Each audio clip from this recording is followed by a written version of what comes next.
This happened to me and the man I was dating back in the late spring of 2000. I am an avid and experienced urban explorer. I have visited many different places and abandoned sites. This place I'm writing about has been explored several times by others since, but when I visited it, it wasn't a common knowledge location, and all the buildings were still intact, except for the main house, which had, from what I have heard, burned down, leaving nothing but the outer stone walls. To more recent urban explorers, it is known as the Stone Castle. When my boyfriend at the time discovered it, he saw it from the distance of a roof he was working on. The first weekend we both had off together, we made the hour drive to explore it. The property was absolutely stunning. On the top of the hill, back from the road, you could almost imagine living surrounded by such beauty, and we did exactly that. The house itself was gone except for the wall, and if you looked into the basement window, you could see an old stove laying amongst the wreckage. You could tell it had been a beautiful home at one time to whoever owned it. Being the explorer that I was, I insisted that we investigate every single corner of every single building that was on the property, and although my ex was less than enthusiastic about it, I insisted. I honestly didn't see the point of driving for an hour just to look at the outside of the buildings. No, I had to go into the buildings. The first building we explored was the barn, both upstairs and down. Down in the basement of the barn is where things went from wow to holy shit really fast. In the basement, it had been used for a place for satanic sacrifices. There was satanic artwork all over, a knife with what appeared to be blood on it, and an altar with black candles, a bottle of what smelled like blood. The most disturbing piece was that whatever satanic group was using this had built a makeshift cage out of this silo with chains inside of it and everything. My boyfriend at the time wanted to get the heck out of there as fast as possible, but I convinced him to stay so we could explore the rest of the buildings on the property. I just told him it was probably a bunch of kids just screwing around, no big deal, right? Wrong. Our next stop was the stables at the back of the property, and honestly, I was so caught up in my love for exploring that he would have not been able to persuade me to leave without going in every single building, no matter what.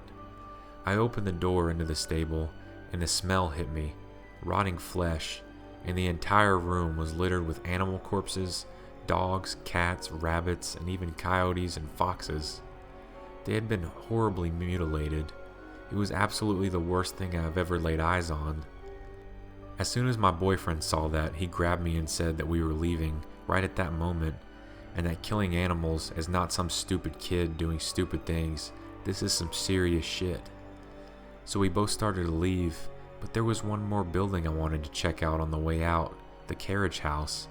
He said no way we were going there, and stomped off the hill back up to the main house, assuming I would follow. But I didn't follow. I went around the hill by myself and took a quick peek at the carriage house. The carriage house was anticlimactic. It had absolutely nothing in it. It's actually a good thing that I snuck off like I did, because if I hadn't, we wouldn't have seen them coming. They would have been able to sneak up on us as we were coming up the hill and do God only knows what to us. The first one I noticed was an adult male with a baseball bat. He actually had opened our car door and was rifling through the things in our car trying to find a key, I'm guessing.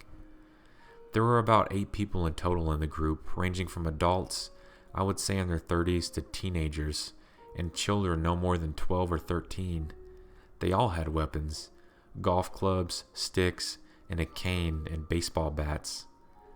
I yelled at the guy what the hell he thought he was doing going through my car, and my boyfriend came charging over the hill. Bless his heart, right through the posse of creeps and weirdos who seemed to be waiting on us. It appeared that we had ruined whatever plans they had in mind, because they immediately backed off. Some even tried to hide their weapons behind their backs, which was just stupid if you ask me. Who wouldn't notice a baseball bat behind someone's back? The baseball bat guy demanded to know what we were doing here, and I demanded to know what the hell they thought they were doing in our car, but he didn't answer. He just looked at me all nervous. My ex-boyfriend said that we were just admiring the architecture of the house and that we were just leaving, and they let us get into our car and drive off, which in itself was a miracle, I'd say, in light of what we had discovered on the property. They followed us in a black pickup with no plates for a good 20 minutes. Instead of heading for home, we went to the closest city, which was Bari. We filed a report with a policeman who seemed more shaken than us and headed home. My ex never went back to that roofing job again. He had someone else finish it and went on to another one. I wanted to go back, but after telling people what had happened, I couldn't find anyone to go with me. My ex and I continued various explorations, but we started carrying knives. I still carry one to this day even when I hike. I have not read of anyone else having similar experiences at Satan's Castle. Recently, my cousin, who is also an explorer, contacted me with a place she wanted to explore. Guess where, and guess what? We have made arrangements to go there in the next couple of weeks. To any other urban explorers out there, please be careful. You never know what you might come across in these abandoned places.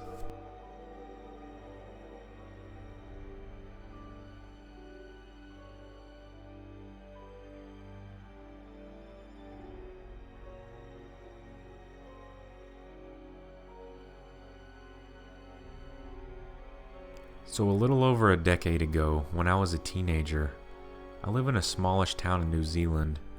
In my area, there was an abandoned mental asylum that got closed down due to things like abuse of the patients, etc. It was located deep in a valley, away from civilization, and the locals at the time shared ghost stories. The stories ranged from actual ghosts to old patients who had been left there to die, coming back and then walking the wards. Basically everyone knew weird shit went on there.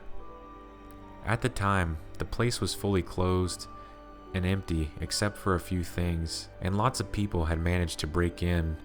In fact, the swimming pool that the patients used back in the day was still being used for disabled people. There was a very strange old man who lives up there and is like a caretaker of the land. We all knew what he looked like. Some friends and I decided we were going to go up there to have fun. None of us believe in ghosts, and still don't. So we head up to the valley, found a bush to hide our bicycles in, and left one friend who didn't want to come at the bottom to tell us if any police or if the old man was coming via cell phone text. I personally had a really strange feeling about the whole thing, and I'm very intuitive, but the feeling was outweighed by the excitement. But the strange feeling kept growing, and as this day went on, it turned into a I feel like I'm being watched type of thing.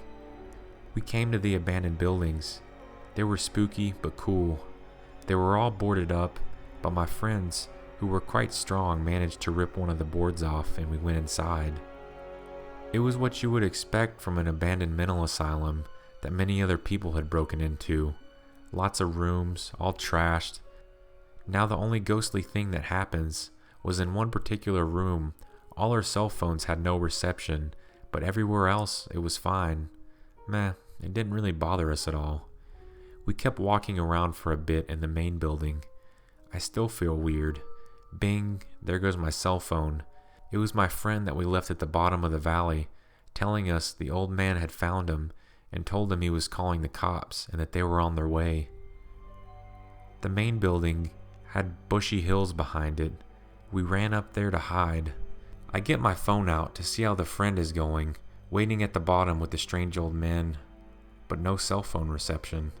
So we're hiding in some bushes, and I still feel like I'm being watched.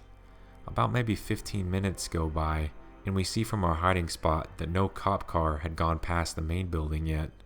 We decided to walk a little further into the woods and try to walk over to the next valley and walk all the way down, so we wouldn't go down the main way and encounter the police or the strange old caretaker guy.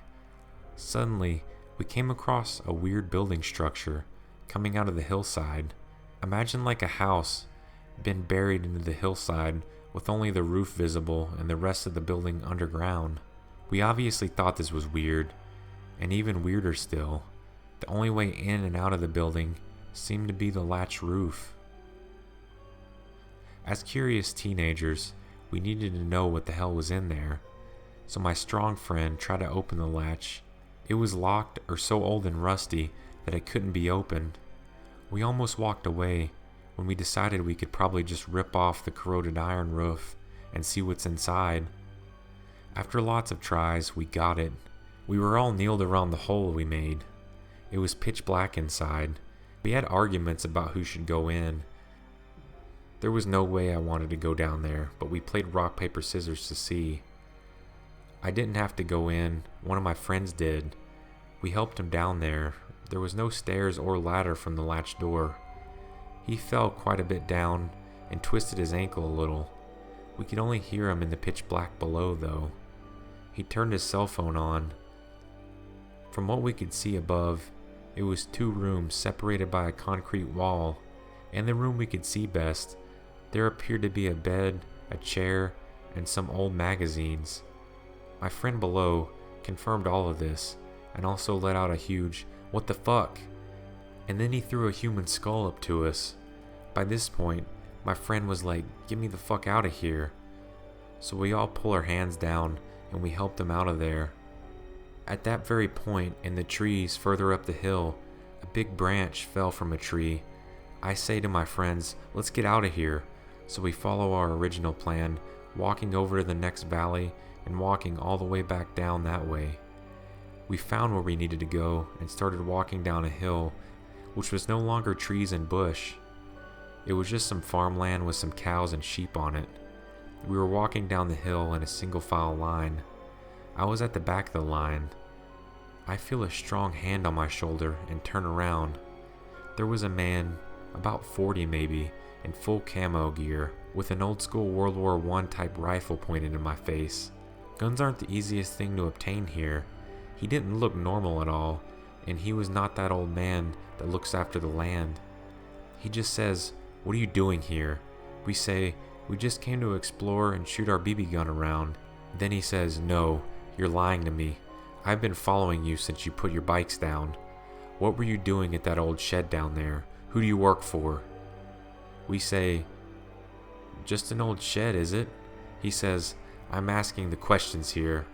At this point we were scared, but that strong friend I have wasn't. He could fight very well when he needed to, and I knew some kung fu, and at this point he was sick of this guy pointing a gun in all of our faces, so he quickly grabbed the gun and managed to get it out of the man's grip, and they fought over it for a bit. Then it fell and rolled down the hill, and we all ran. We turned back and look. This guy is just smiling at us, all evil, and yells out, "If you tell anyone about anything you've seen, you're all dead. I know your names, and he is waiting for you by your bikes." The he was the old man, aka the caretaker, and was waiting by our bikes. The other friend who waited was gone.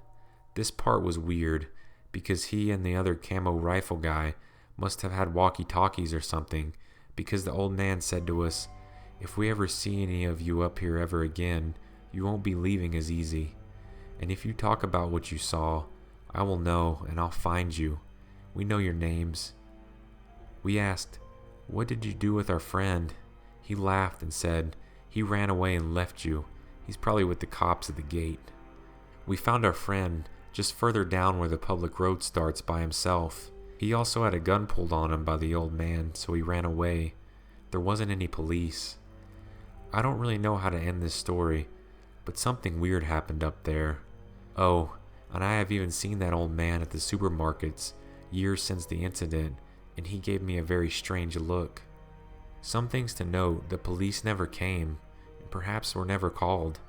Since this had happened years later, all the remnants of the main buildings have suspiciously been burnt down.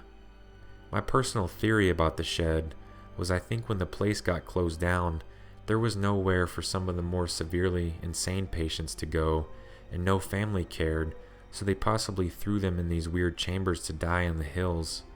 Another theory about the guy with the gun is that he may have been a patient there himself years ago, because he did not look sane at all.